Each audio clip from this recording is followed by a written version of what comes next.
Halo Flickers, welcome to Sneak Flicks. Dengan bangga kami mempersembahkan kepada kalian ulasan series berjudul The Blacklist. Bercerita tentang seorang penjahat kelas kakap bernama Raymond Red Reddington yang menyerahkan diri kepada FBI untuk membantu mereka memburu orang-orang yang terdaftar dalam daftar hitam milik Red Reddington.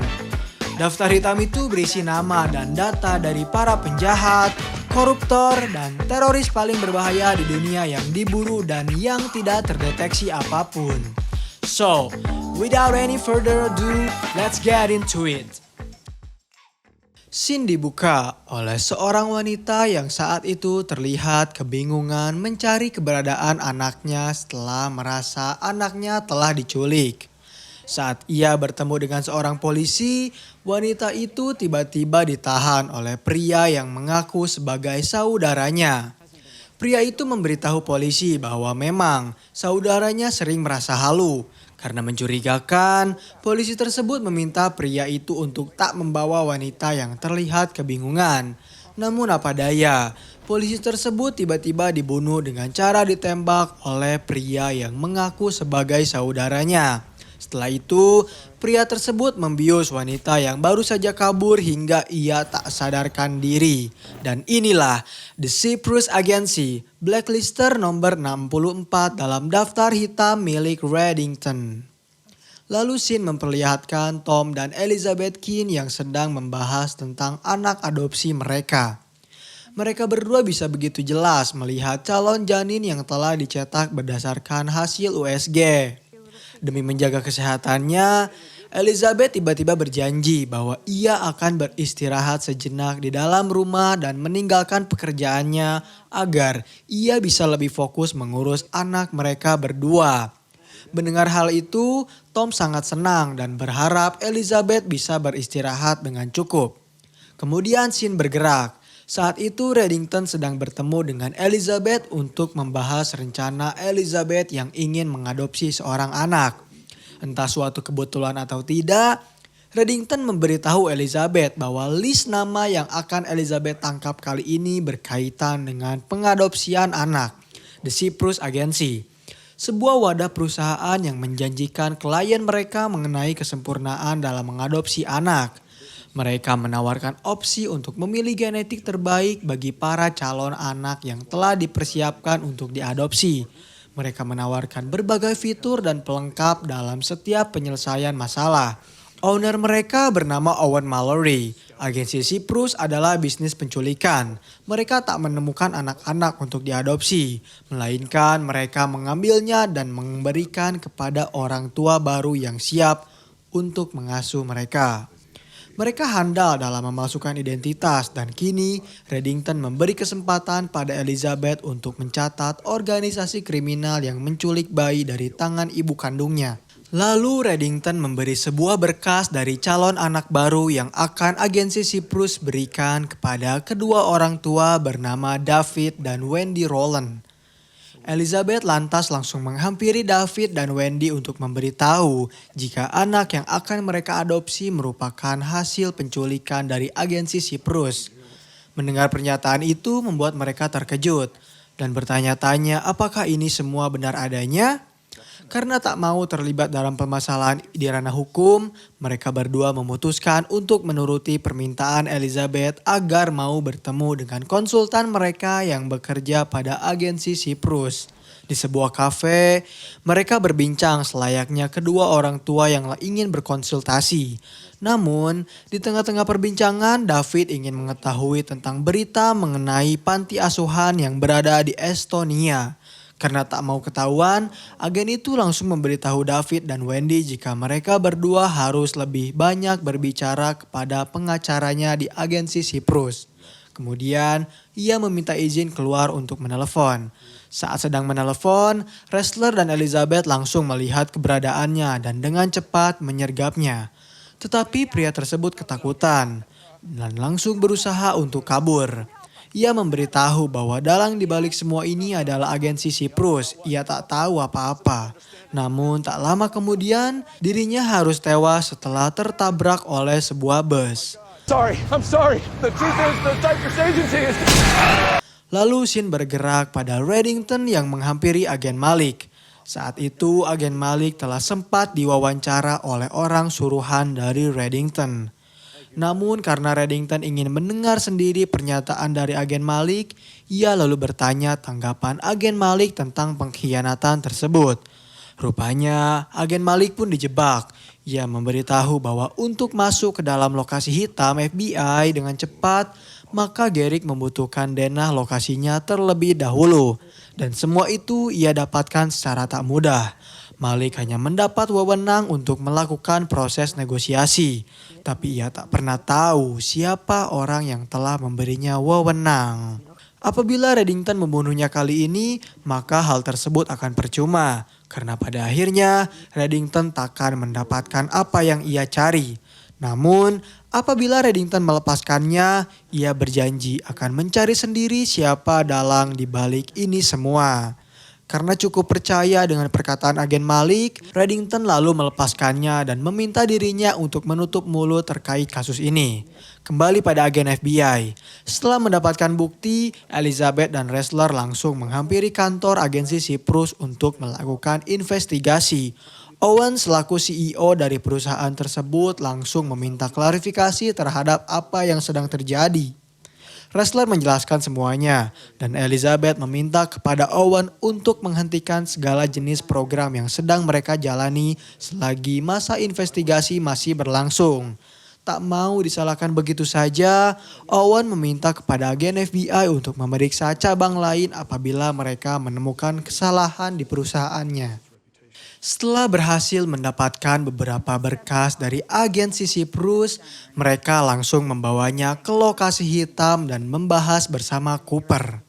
Elizabeth berhasil menemukan data 27 adopsi dalam 3 tahun terakhir. Hal yang menjadi aneh adalah ketika salah satu anak adopsi dilahirkan oleh seorang ibu yang berada di negara Lituania. Elizabeth yakin jika agensi Cyprus sangat ahli dalam memasukkan data. Saat sedang mengadakan rapat, agen Malik tiba-tiba datang untuk meminta izin agar ia bisa bergabung bersama tim dalam kasus baru ini. Agen Malik beralasan jika ia harus mengurus anaknya terlebih dahulu yang sakit. Karena memang membutuhkan pasukan tambahan, Cooper langsung mengizinkan agen Malik untuk bergabung. Lalu ia menyuruh kepada seluruh rekannya untuk memeriksa satu persatu DNA dari anak adopsi yang telah memiliki keluarga baru. Meskipun mereka tak menemukan semua anak adopsi tersebut, tetapi mereka mengambil sampel dari beberapa anak adopsi. Setelah mengambil sampel, Elizabeth kembali bertemu dengan Reddington untuk memberitahu bahwa mungkin saja ini adalah kasus terakhirnya. Hal itu ia lakukan karena ia telah memiliki rencana untuk rehat sejenak agar ia bisa fokus mengurus anaknya terlebih dahulu. Lalu Elizabeth juga memberitahu Reddington jika agen FBI berhasil membandingkan sampel DNA dari beberapa anak adopsi agensi Cyprus yang dinyatakan hilang maupun diculik. Namun, mereka masih belum bisa menemukan semua anak dari 27 daftar yang tertera. Mendengar perkembangan kasus ini semakin membaik membuat Reddington bangga terhadap pemikiran Elizabeth. Tetapi, ia ingin Elizabeth lebih jeli kali ini. Bahwa tak semua orang tua mau melaporkan kasus tersebut. Terkadang beberapa orang tua justru dengan sengaja menyembunyikannya atau tak bisa melaporkan kehilangan atau penculikan dari anaknya. Mendengar penjelasan dari Reddington membuat Elizabeth kembali mendapatkan ide. Saat Elizabeth hendak pergi, Reddington sempat memberinya sedikit wejangan. Yaitu apabila Elizabeth masih memiliki keraguan terhadap Tom, ia menyarankannya untuk tak lebih dahulu mengambil anak adopsi. Lalu Elizabeth kembali ke lokasi hitam. Ressler memberitahunya jika hasil DNA baru saja masuk dan mereka berhasil menemukan 5 wanita yang diduga adalah ibu biologis 12 dari 27 anak adopsi. Anehnya, mereka semua terdaftar dalam sistem pencarian orang hilang. Artinya, kelima wanita itu telah diculik oleh agensi Cyprus. Rata-rata usia dari kelima wanita itu berkisaran usia 20 tahun. Semuanya cantik, cerdas, dan semua wanita itu hilang saat mereka masih menduduki bangku kuliah. 4 dari 5 menghilang tanpa jejak. Satu orang wanita yang berhasil terdaftar dalam sistem bernama Alison Hayes. Ia adalah seorang mahasiswa fisika yang menghilang pada hari Senin setelah pembubaran kelasnya. Polisi melaporkan tak ada saksi dalam penculikan tersebut. Sementara itu, korban lain yang bernama Kate Ellison berumur 20 tahun yang hilang setelah pulang dari sebuah bar, saksi memberitahunya sebelum Kate menghilang, ia sempat berkelahi dengan seorang pria. Ketika semua rekannya sedang membahas kasus yang mereka jalani, agen Malik justru menyusupi kantor milik Cooper untuk mengambil kartu akses miliknya. Setelah itu, ia masuk ke dalam ruangan komputer untuk membuka sebuah berkas terkait surat yang ia tanda tangani. Di lain sisi, Elizabeth dan Ressler pada akhirnya berhasil menemukan seluk-beluk dari agensi Cyprus. Rupanya mereka tak menculik anak-anak, melainkan mereka menculik wanita. Hal itu dibuktikan saat Kate merupakan ibu biologis dari 2 anak adopsi di agensi Cyprus. Hal yang sama dialami oleh Allison. Mereka berdua sama-sama diculik saat sedang mengandung seorang anak. Setelah berhasil menemukan apa yang ia inginkan, agen Malik langsung mengembalikan kembali kartu akses milik Cooper sembari berbasa-basi padanya. Kemudian Ara memberitahu Elizabeth dan Ressler bahwa ia baru saja menemukan suatu hal menarik di dalam hard disk milik salah satu pegawai bernama Ted. Salah satu orang penting di agensi Cyprus. Ia menemukan sebuah berkas bernama penjualan. Namun Ara meyakini jika sebenarnya itu bukanlah sebuah pembelian ataupun penjualan. Melainkan Ted ingin menculik seorang wanita bernama Charlotte Patterson untuk menjadi korban mereka selanjutnya. Karena mengetahui hal itu terlebih dahulu, pihak FBI langsung segera pergi ke tempat kampus Charlotte berada. Namun sayang sekali mereka terlambat. Karena salah satu agensi Cyprus berhasil menculik Charlotte terlebih dahulu.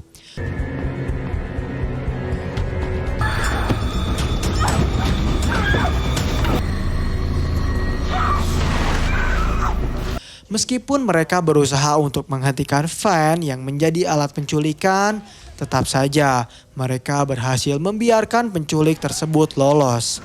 Lalu scene bergerak pada penculik yang telah berhasil mengantarkan Charlotte ke tempat persembunyian milik agensi Cyprus. Di sana, ia bertemu dengan Owen yang memarahinya karena ia tak bisa dihubungi. Owen beralasan jika ponselnya mati dan ia bertanya mengapa ia masih melakukan tugasnya.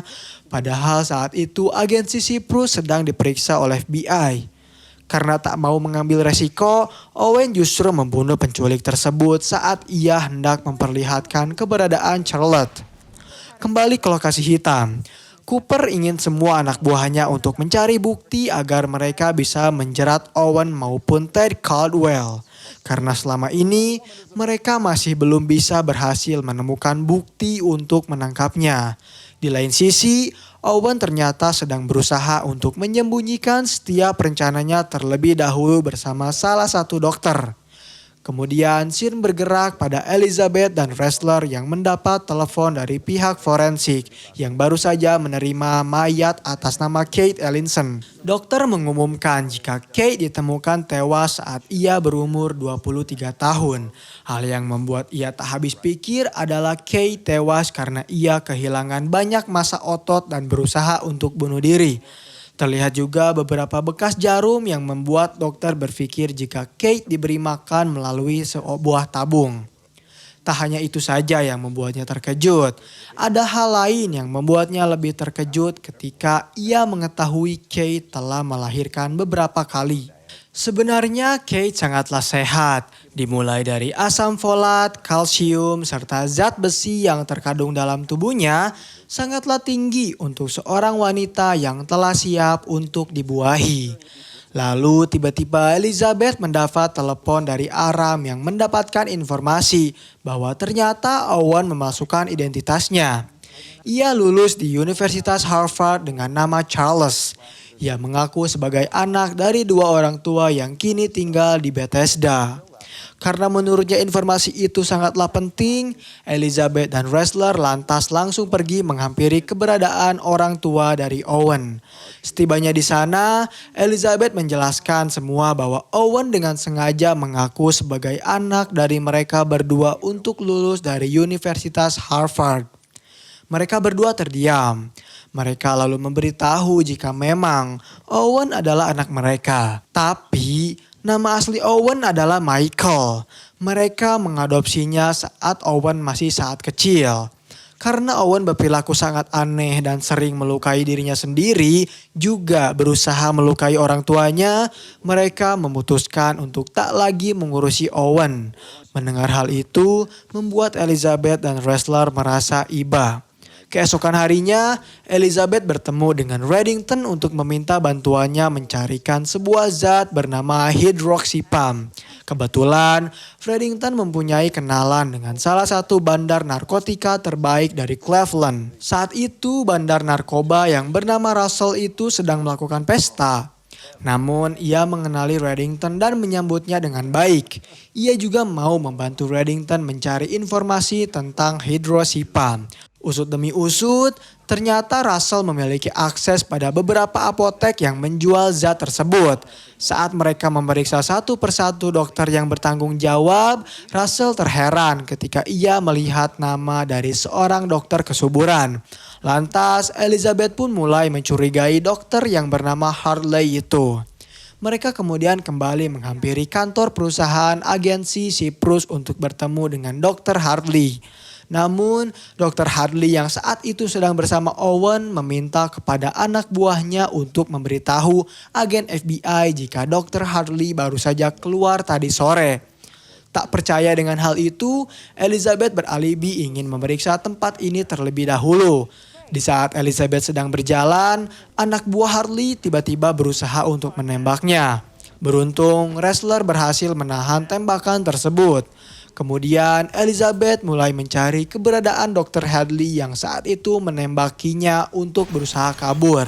Tetapi usahanya gagal karena Elizabeth berhasil membunuhnya terlebih dahulu. Tak berhenti sampai di situ. Elizabeth juga berusaha mencari keberadaan Owen yang berusaha untuk kabur. Ternyata setelah memeriksa tempat itu cukup lama, Elizabeth baru menyadari jika ia melihat puluhan kasur yang diisi oleh para wanita yang sedang mengalami hamil. Saat Elizabeth sedang fokus pada wanita hamil tersebut, ia tiba-tiba diserang oleh Owen yang muncul secara tiba-tiba. Belum Owen mencoba untuk membunuhnya, Ressler datang terlebih dahulu dan langsung menembak lengan Owen.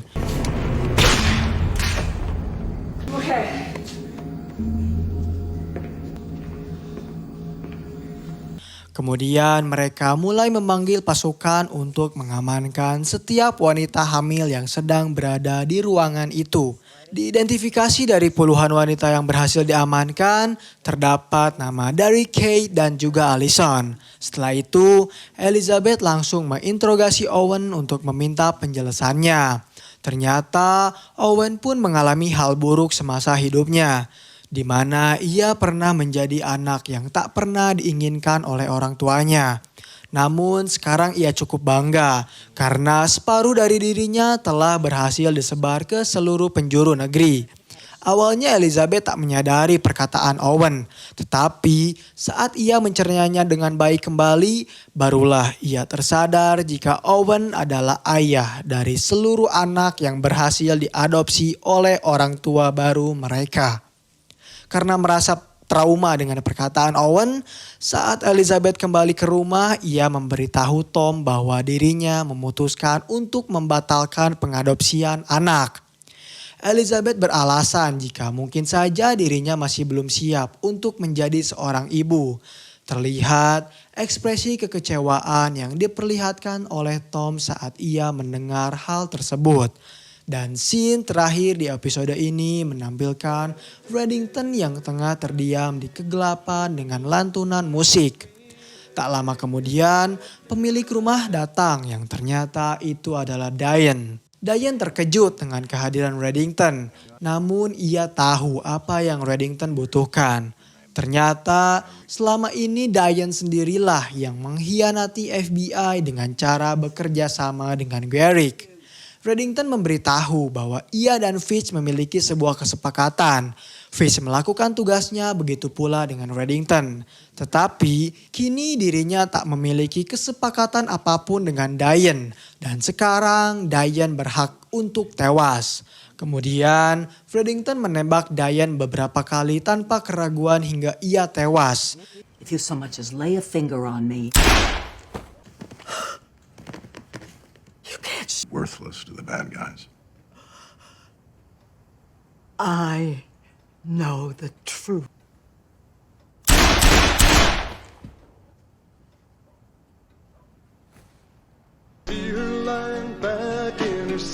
Di sisi lain, Tom yang kecewa dengan keputusan Elizabeth memutuskan untuk bertemu dengan Jolene. Sementara itu, Reddington menelepon Tuan Kaplan untuk memintanya membersihkan jasad dari Diane. Dan episode 13 pun berakhir di sini. Terima kasih telah menonton video pembahasan series dari The Blacklist. Bagaimana tanggapan kalian? Komen di bawah untuk rekomendasi film atau series selanjutnya. Klik tombol subscribe untuk mengikuti perkembangan channel ini dan klik tombol like jika kalian menyukai pembahasan kami. Dan sampai bertemu kembali di episode selanjutnya.